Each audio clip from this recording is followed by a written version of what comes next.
आप सभी को मेरा प्रणाम। आप सबका फिर से स्वागत है हमारे इस यूट्यूब चैनल जिसका नाम है ज्ञान मैथमेटिक्स। लगातार बनती आ रही इन वीडियोस में अगला पार्ट आपके लिए हाजिर है, मैथ्स ओलंपियाड के पार्ट 4 जो की है।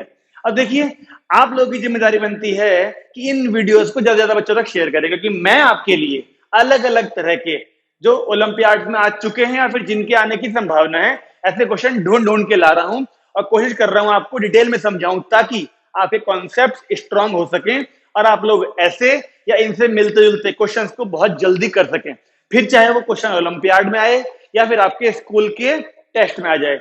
हमारी जिम्मेदारी बनती है आपको अलग अलग तरह के क्वेश्चन करवाना। देखिए, आज का जो क्वेश्चन है वो कुछ इस तरीके से है कि हमको एक A B C D trapezium दिया है, जिसमें ए बी और सी डी पैरेलल हैं, जिसमें ए बी की वैल्यू स्मॉल ए है, सी डी की वैल्यू स्मॉल बी है। तो हमसे ये कहा गया कि इस नॉन पैरेलल साइड, देखिए ये दोनों पैरेलल हैं, तो ये एडी और बीसी नॉन पैरेलल साइड्स कही जाएंगी। क्वेश्चन में तो लैंग्वेज लिखी हुई थी, लेकिन लैंग्वेज लिखना थोड़ा संभव नहीं होता है बोर्ड पे, तो मैं इसलिए आपको समझा रहा हूं। हमसे कहा गया है कि जो नॉन पैरेलल साइड्स के मिड पॉइंट है, यानी पी और क्यू, अब ये मिड पॉइंट है इसलिए ये हिस्सा इक्वल है, ये मिड पॉइंट है यानी ये हिस्सा इक्वल है। हमसे पूछा है बताइए नॉन पैरेलल साइड्स के मिड पॉइंट को ज्वाइन करने वाली जो लाइन होगी यानी पी क्यू, उसकी वैल्यू क्या हो सकती है? ए बी सी डी, इन चारों में से कौन सा आंसर सही है? अब आप लोग वीडियो को पॉज करिए और हमेशा की तरह अगर आपको आता है तो पहले खुद सॉल्व करिए, अगर नहीं आता 5 मिनट वेट कर लीजिएगा, सोचिएगा। अगर आपको नहीं आता तो फिर से वीडियो को प्ले करके देखिए, और हाँ, लाइक कर दीजिएगा अगर आपको क्वेश्चन आता हो और अच्छा लग रहा हो। ना आता हो तो भी आप इसको लाइक कर दीजिए, क्योंकि नई चीज सीखने को मिलने वाली है आपको। कमेंट भी करेंगे तो मुझे अच्छा लगेगा कि हाँ, आप लोग क्वेश्चन देख रहे हैं और आपको इस सीरीज का बेनिफिट हो रहा है। चलिए देखिए, सबसे पहले अगर आप लोगों को थोड़ा बहुत भी क्लास 9th ध्यान है तो आपको पता होगा कि ना, अब एक मिड पॉइंट, क्योंकि यहां पर मिड पॉइंट दिख रहे हैं दो साइड के, तो मिड पॉइंट थ्योरम होती है एक हमारी, और वो मिड पॉइंट थ्योरम हमसे कुछ ऐसा बताती है कि ये ट्रायंगल है, मान लीजिए इस ट्रायंगल में ये भी मिड पॉइंट है, ये भी मिड पॉइंट है। अगर मतलब इन दो साइड्स के मिड पॉइंट को ज्वाइन करा जाए तो दो कंक्लूजन निकल के आते हैं। यहाँ पे नाम डाल देता हूं मैं, A B C P Q. ये केवल मैं समझाने के लिए कर रहा हूँ, क्वेश्चन ये वाला करेंगे हम। मैं बताना चाह रहा हूं कि इसके अंदर हम कौन सा कॉन्सेप्ट लगाने वाले हैं।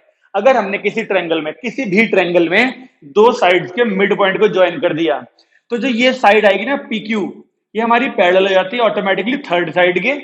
एक कंक्लूजन, और एक कौन कंक्लूजन कि जो पीक्यू है वो हमारी हाफ हो जाती है इस थर्ड साइड के।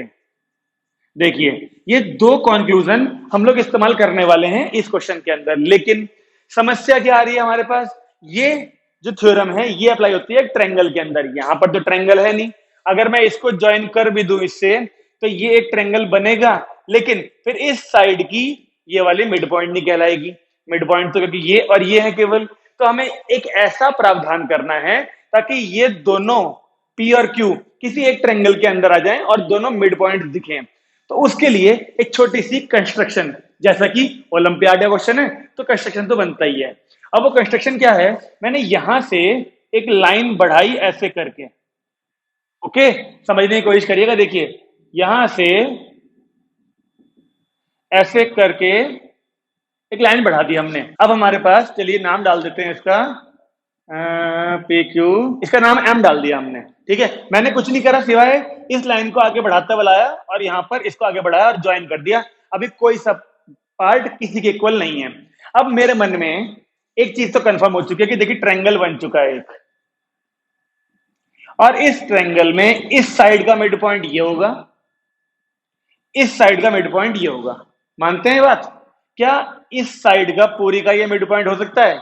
अभी नहीं पता, अभी तो हमने केवल इसको बढ़ाया है, तो मिड पॉइंट है या नहीं ये अभी कुछ नहीं पता। लेकिन अगर इस पूरी साइड का ये मिड पॉइंट कंफर्म हो जाता है, तो इस साइड का मिड पॉइंट तो यही है, तो फिर ये वाली साइड ऑटोमेटिकली इस पूरे की आधी हो जाएगी। तो अब आपको समझ में आ रहा होगा कि मैं क्या करने वाला हूं। मैं इस छोटे वाले ट्रायंगल को इस छोटे वाले ट्रायंगल से चेक कर रहा हूं कि ये कॉन्ग्रुएंट हो रहे हैं कि नहीं हो रहे। अगर ये कॉन्ग्रुएंट हुए तो ये वाला हिस्सा इसके इक्वल हो जाएगा और ये वाली साइड इसके इक्वल हो जाएगी, तभी क्यू मिड पॉइंट कहलाएगा, और तभी हम ये मिड पॉइंट थ्योरम जो क्लास 9th में आती है उसे हम पढ़ पाएंगे। चलिए देखें जरा। ओके, एक साइड इसके इक्वल है, ये वाला एंगल इसके इक्वल है, वर्टिकली अपोजिट एंगल, और ठीक है ये वाली साइड इसके पैरेलल थी,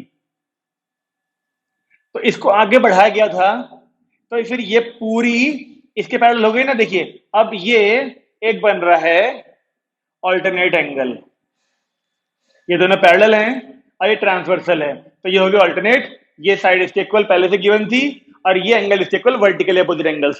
तो क्या हम इस ट्रायंगल को इस ट्रायंगल के कॉन्ग्रुएंट मान सकते हैं? नाम लिख के दिखा दूं? जैसा कि मैं हमेशा कहता हूं, पहले ट्रायंगल का नाम आप कुछ भी लिख सकते हो, A B Q is congruent to, दूसरे का नाम आपको सोच समझ के लिखना पड़ता है। देखिए क्यू वाला एंगल इसके इक्वल है, तो क्यू थर्ड प्लेस पे है, तो क्यू यहां भी थर्ड प्लेस पे आएगा। बी वाला एंगल ये है, तो ये इसके इक्वल है सी के, और तो बी सेकंड पे है तो सी भी सेकंड पे आएगा, तो लास्ट में ऑटोमेटिकली क्या बच्चा? एम। तो ये हमारा ए एस ए से कॉन्ग्रुएंट हो गए दोनों ट्रायंगल। इनके कॉन्ग्रुएंट होते ही सीपीसीटी में क्या क्या चीज आएंगी? देखिए ये एंगल और ये एंगल इक्वल, तो इसके अपोजिट साइड ये वाली, इसके अपोजिट साइड ये वाली, यानी कि ए क्यू इक्वल हो गई है एम क्यू के सीपी सीटी। आगे ना वो चीज जो मैंने कहा था, अब जब हम ये पूरा ट्रायंगल लेंगे तो इस पूरे ट्रायंगल में इस साइड का मिड पॉइंट ये हो गया, इस साइड का मिड पॉइंट ये पहले से मालूम था, तो इन दोनों को ज्वाइन करने वाली लाइन ऑटोमेटिकली इस वाली लाइन के पैरेलल भी होगी और हाफ भी होगी। लेकिन अब इस पूरी साइड के लिए हमें ये वाली वैल्यू भी तो पता होनी चाहिए ना। चलिए और देखते हैं सीपीसीटी में क्या आएगा निकल के। इसके इक्वल हो गया। अब ये वर्टिकल अपोजिट एंगल देखते हैं, इसके अपोजिट में ए था, तो इसके अपोजिट में ये वाला हिस्सा भी तो ए होना चाहिए, तो यानी ए बी इक्वल आएगा सी एम के सी पी सी टी। बस प्रॉब्लम सॉल्व। अब मैंने आपको बता ही दिया, in triangle A D M में P is mid point of A D, ये मिड पॉइंट हो गया। इस पूरी साइड में क्यू मिड पॉइंट है, Q is mid point of A M.